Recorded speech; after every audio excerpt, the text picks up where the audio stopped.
Hello everyone. This channel is about real stories. Enjoy listening. It all began when Michael checked into the old roadside motel. He had been driving for 12 hours straight, and the neon sign that flickered vacancy felt like a small blessing in the middle of nowhere.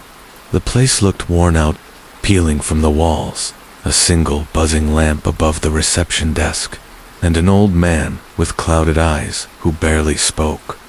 "Room 6, the man croaked, sliding over a tarnished key. His voice was low, almost as if he was warning him rather than welcoming him. Michael didn't care. He just needed a bed. The hallway to room 6 was dim, lined with faded wallpaper that looked like it hadn't been replaced in decades. Each step echoed too loudly, as if the motel were hollow. When he opened the door, the air inside was colder than the hallway. A single bed sat in the center, its sheets neatly tucked in, though they smelled faintly of mildew. He was too tired to complain. Dropping his bag, Michael lay down, telling himself he'd only close his eyes for a few minutes before getting back on the road. But then he heard it, a whisper. It was so faint he thought he imagined it. A voice, low, breathy, coming from the dark corner of the room. "Leave." Michael sat up, heart pounding. He flicked on the lamp, but the light only reached part of the room. The farthest corner remained in shadow, no matter how he angled the lamp. He forced a laugh. "I'm just exhausted," he muttered to himself. Still, the corner unsettled him. The darkness felt too deep, too solid. That was when he noticed something. The shadow wasn't just a lack of light. It had shape. It clung to the corner like it was alive, darker than black, its outline shifting slowly, almost like it was breathing. Michael froze. His first instinct was to leave immediately, but his body refused to move. His eyes stayed locked on the shadow as if it were pulling at his attention. Then it whispered again, "Stay." Michael stumbled backward, grabbing his bag. "Nope, I'm not doing this," he said out loud, trying to sound brave. He yanked open the door and bolted into the hallway. But the hallway was wrong. Instead of the flickering lights and peeling wallpaper, it stretched endlessly in both directions, dim and silent. Every door was closed, every number painted the same, 6.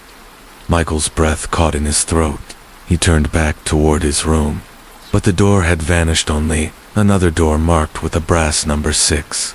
Panicking, he ran down the hall, trying door after door. Each one opened to the same room, room 6. Same bed, same mildew smell, same shadow in the corner. Every time, the shadow was closer. Michael's voice cracked. "What do you want from me?"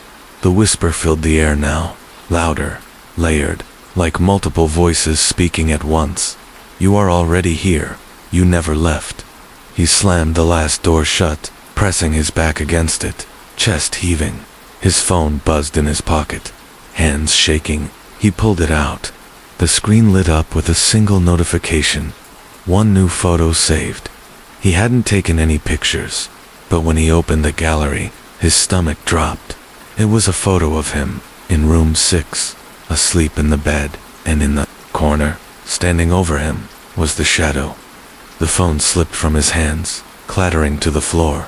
Michael screamed, and ran again, pounding down the endless hallway. But no matter how far he went, the doors never changed, the numbers never changed, and the whispers grew louder.